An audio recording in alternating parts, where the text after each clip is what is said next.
قال رسول الله صلى الله عليه وسلم: بلغوا عني ولو آية. نحمده ونصلي على رسوله الكريم. اعوذ باللہ من الشیطان الرجیم. بسم اللہ الرحمن الرحیم.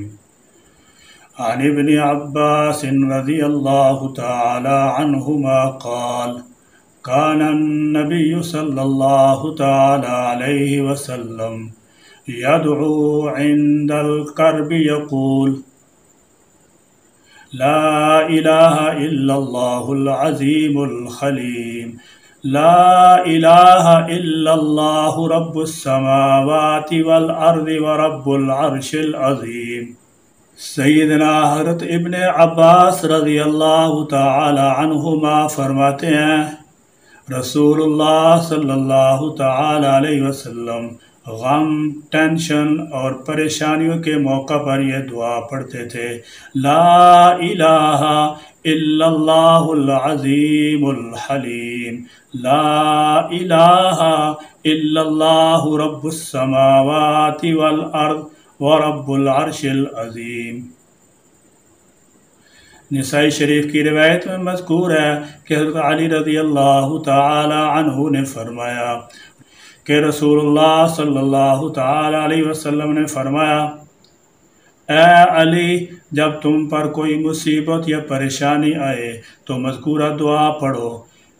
علامہ طبری رحمۃ اللہ علیہ فرماتے ہیں، اکابر اس دعا کو دعاء الکرب کے نام سے یاد کرتے ہیں.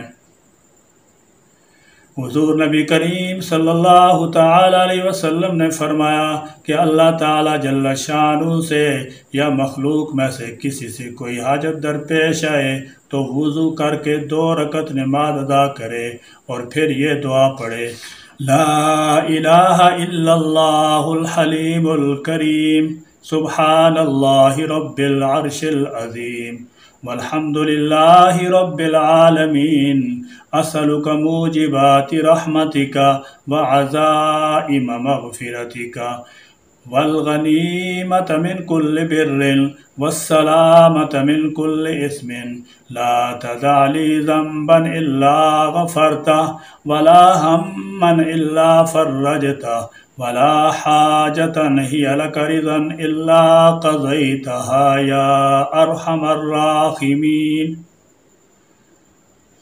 کسی ضرورت، حاجت، پریشانی، آفت یا مصیبت کے وقت ادا کی جانے والی نفل نماز کو صلاۃ الحاجہ یعنی نماز حاجت کہا جاتا ہے.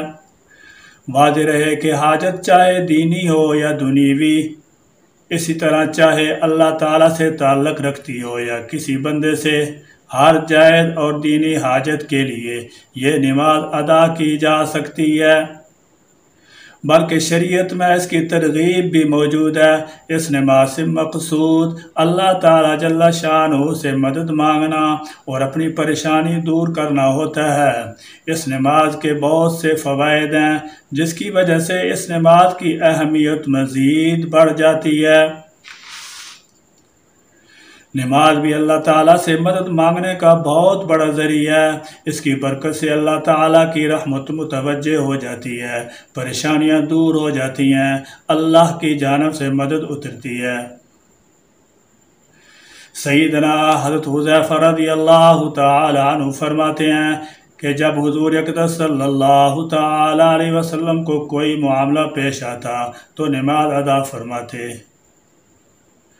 حضور اقدس صلی اللہ تعالی علیہ وسلم نے ارشاد فرمایا کہ جب انبیاء کرام علیہ السلام کو کسی گھبراہٹ کا سامنا ہوتا تو وہ نماز کی طرف متوجہ ہو جاتے. اگر حاجت و ضرورت کسی بندہ سے متعلق ہو تو نماز اور دعا کے بعد اس کے پاس جانے کی 2 حکمتیں ہیں. پہلی حکمت کسی بندہ سے ضرورت پوری کرنے کی درخواست کرنا غیر اللہ سے مدد اور استعانت ہے.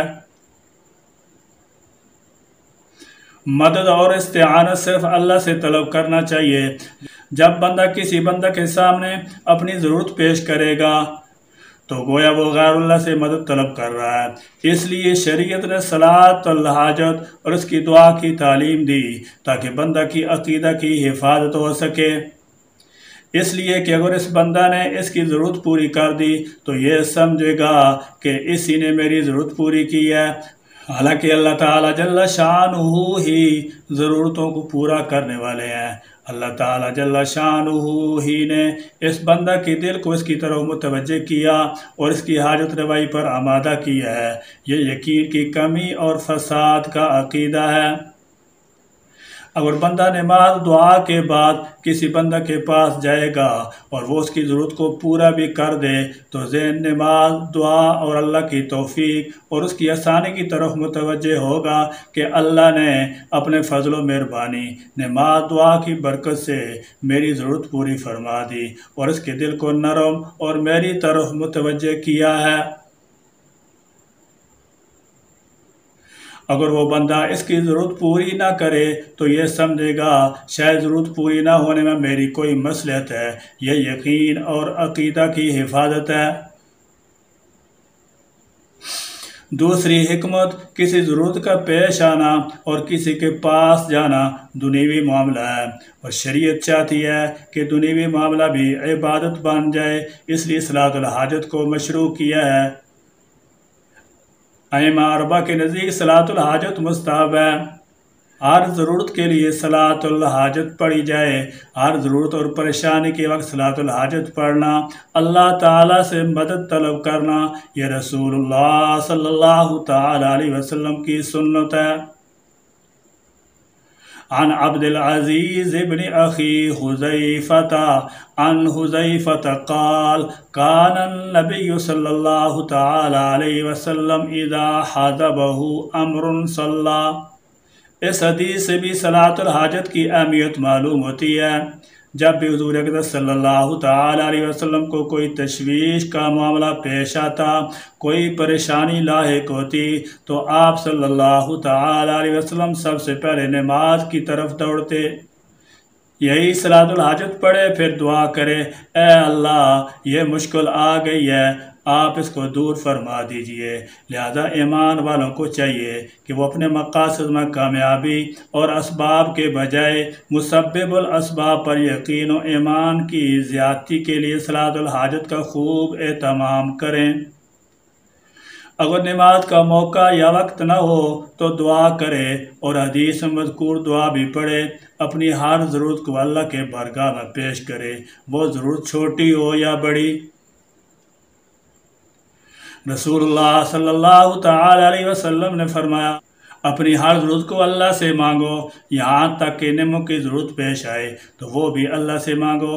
اگر تمہارے جوتے کا تسمہ ٹوٹ جائے تو بھی اللہ تعالیٰ سے مانگو۔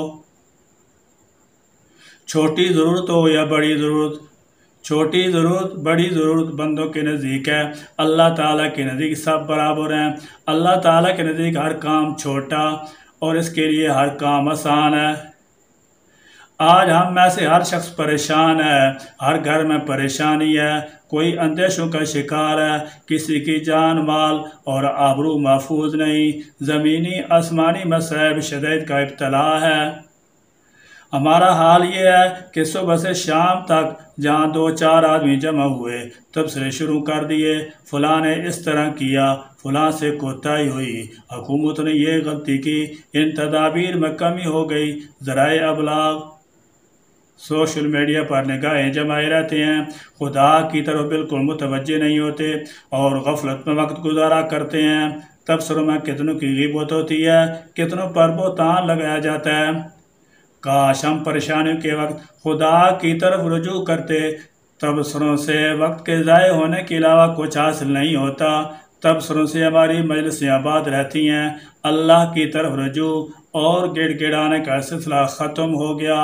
کاش ہم 2 رکعت صلاۃ الحاجت پڑھ کر امت کے لیے، انسانیت کے لیے تڑپ کر، رو رو کر، گڑ گڑا کر مصائب شدائد اور پریشانیوں کے رفع و ازالہ کی دعائیں کرتے اور جو مناسب تدبیریں ہوں ان کو اختیار کرتے اور جن تدبیروں کو اختیار کیا جائے ان کی کامیابی کی دعا کرتے۔ ہم میں سے کتنے لوگ ہیں جن کو ضرورتوں اور پریشانی کے موقع پر خدا کی طرف رجوع کرنے اور تضرع کرنے کی توفیق ملتی ہے اور دعا کرتے ہیں کہ اے اللہ اپنی رحمت سے ہماری ضرورت کو پورا کر دیجئے، اے اللہ مصیبتیں ہم پر مسلط ہیں، ہمارے گناہوں کا وبال ہیں، اے اللہ اپنی رحمت سے دور فرما دیجئے۔ اس لیے مشکل اور پریشانیوں میں ہمیں چاہیے کہ بار بار دو رکعت سورت کی تعیین کیے بغیر صلاۃ الحاجت پڑھیں۔ پوری انسانیت بطور خاص امت مسلمہ کے لیے گڑ گڑا کر دعائیں کریں اور چلتے پھرتے دعائیں کرو کا خوب اہتمام کریں۔ اللہ تعالی جل شانہ ہم سب کو، ساری انسانیت کو، بطور خاص امت مسلمہ کو تمام دنیوی دینی پریشانیوں اور آفتوں سے عافیت و سلامتی نصیب فرمائے۔ اللہ تعالی ہم سب کو اپنے احکام اور حضور اکرم صلی اللہ تعالی علیہ وسلم کے ارشادات کے مطابق زندگی گزارنے والا بنا دے، آمین یا رب العالمین۔ ربنا تقبل منا انک انت السمیع العلیم وتب علینا انک انت التواب الرحیم وآخر دعوانا ان الحمد للہ رب العالمین۔